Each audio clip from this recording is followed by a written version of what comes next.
So there are a few things that it is our desire to help you reconfirm within yourself today. First, it would be nice if you could accept the existence of this vortex of creation. And it would be even nicer if you could see it as we see it, as your present tense of creation. So that when your friend says to you, I don't see any improvement in your life, you can stand firmly inside your vortex of creation and say, that's because it's not visible to those who are outside the vortex. And they will say, have you seen a doctor lately? And you will say there are no doctors in the vortex of creation.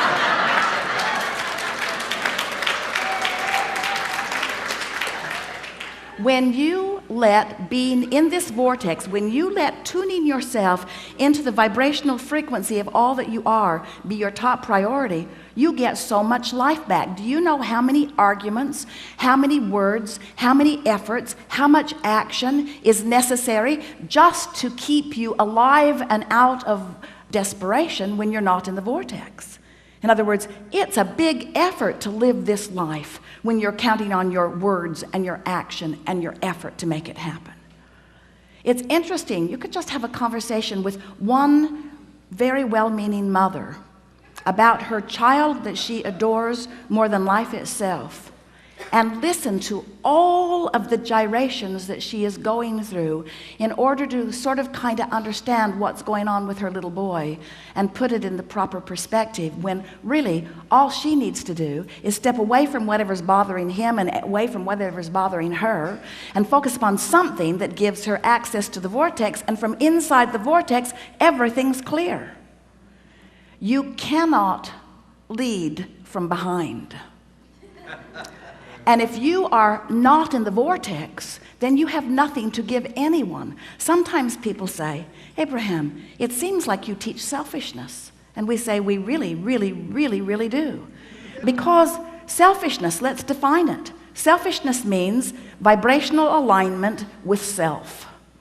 And in order to understand that, you got to know who self really is. Self is source. Self is pure positive energy. Self is worthy. Self is clear-minded. Self is healthy. Self is full of vitality. Self is eager about life.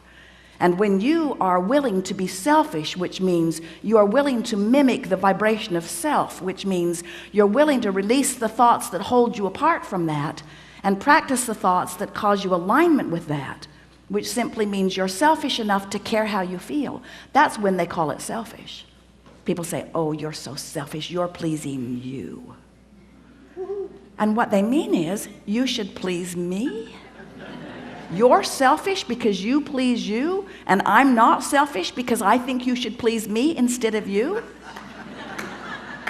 There's some screwy reasoning going on. And every time it matters to you to please them instead of you, oh, it's such short-term gain, such short-term gain. Because when you care about how someone else feels or how they are responding to you, so you behave in order to affect their response to you, you do them a very big disservice, because you teach them that through action and demand or cajole or control or power, that they can wrestle their life to the ground. And there's hardly going to be anybody as cooperative as you. Think about it. Have you ever had someone who was so cooperative they'd just do anything for you, and then they were the only one who would behave that way? So you just had that one friend? Often it was your mother. You weren't really ready for the world, were you? But when you show yourself that you have the power to come into alignment, not just with who you were before you were born, but with all that you've become ever since. Not just with you and all you've become, but with Source itself. When you show yourself that by being selfish, which means by reaching for the best feeling thought you can find on whatever subject is active, when you care about being in the vortex, you care about being in concert with the energy that creates worlds. And one who's in the vortex, one who's in alignment with that energy, is more powerful than millions who are not. It's such an interesting thing to watch what goes on in your planet, because you are so good at step one. Most of you have made such a career out of step one. You sift through the data, and you know what you don't want, and you know what you do want, and you know what you don't want, and you know what you do want, and you know what you don't want, and you know what you do want, and you know what you don't want, and you know what you do want, and you know what you don't want, and you know what you do want. And Source is over here, knowing what you want, being what you want, sending out a signal of what you want. Law of Attraction's over here, gathering what you want, gathering what you want, gathering what you want, gathering what you want. You're over here.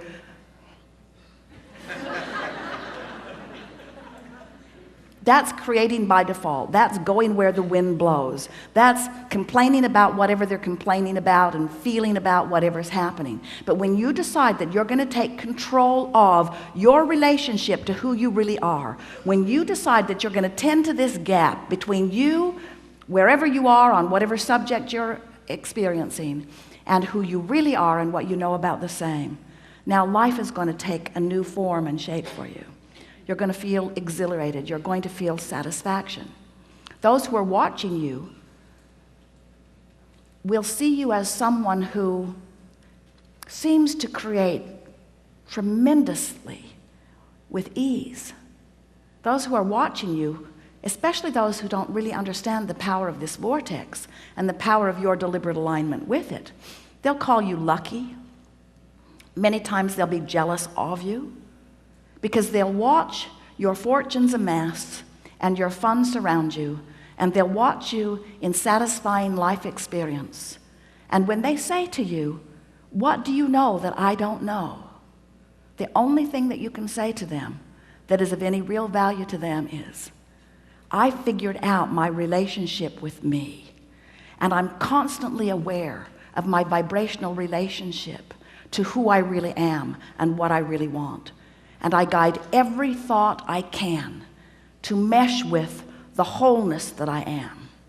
I've become a deliberate thinker. I no longer create by default.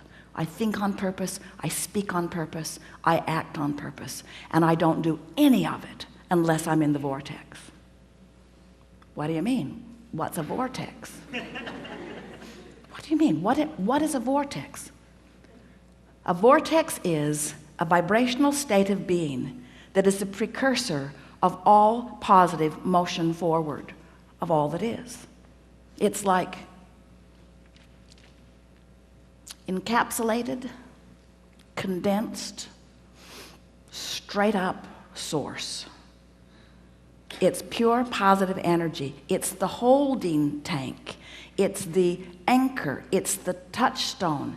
It's the place where all dreams and wishes and hopes are held until we find vibrational alignment with them.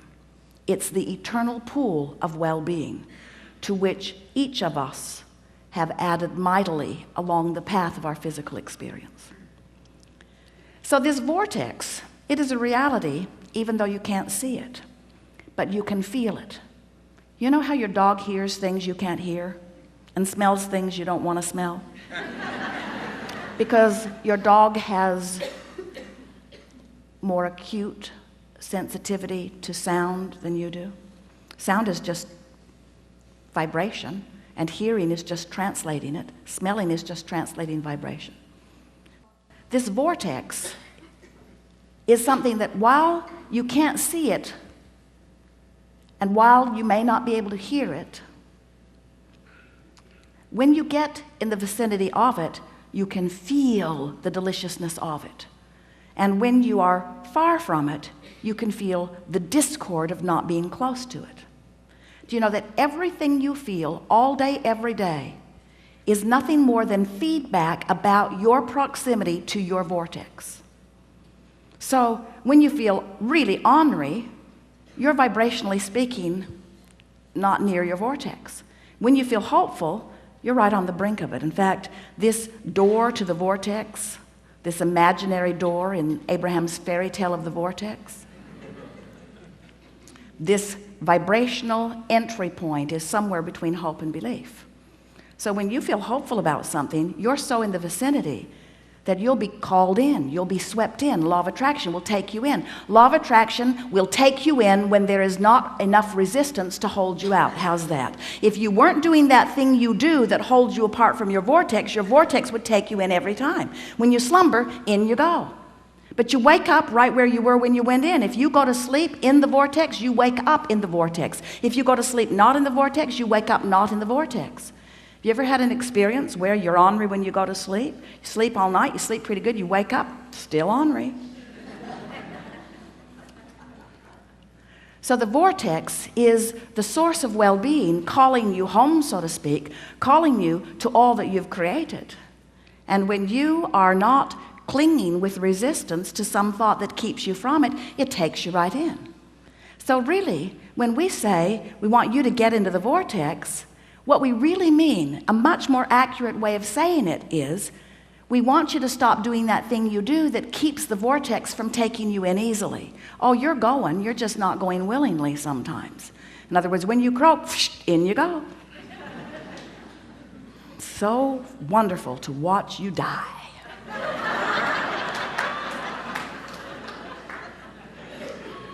Moving immediately into all that you have become, all that you've asked for. But we don't think you should have to croak in order to be in the vortex. We don't think you should have to croak in order to be what life has caused you to be.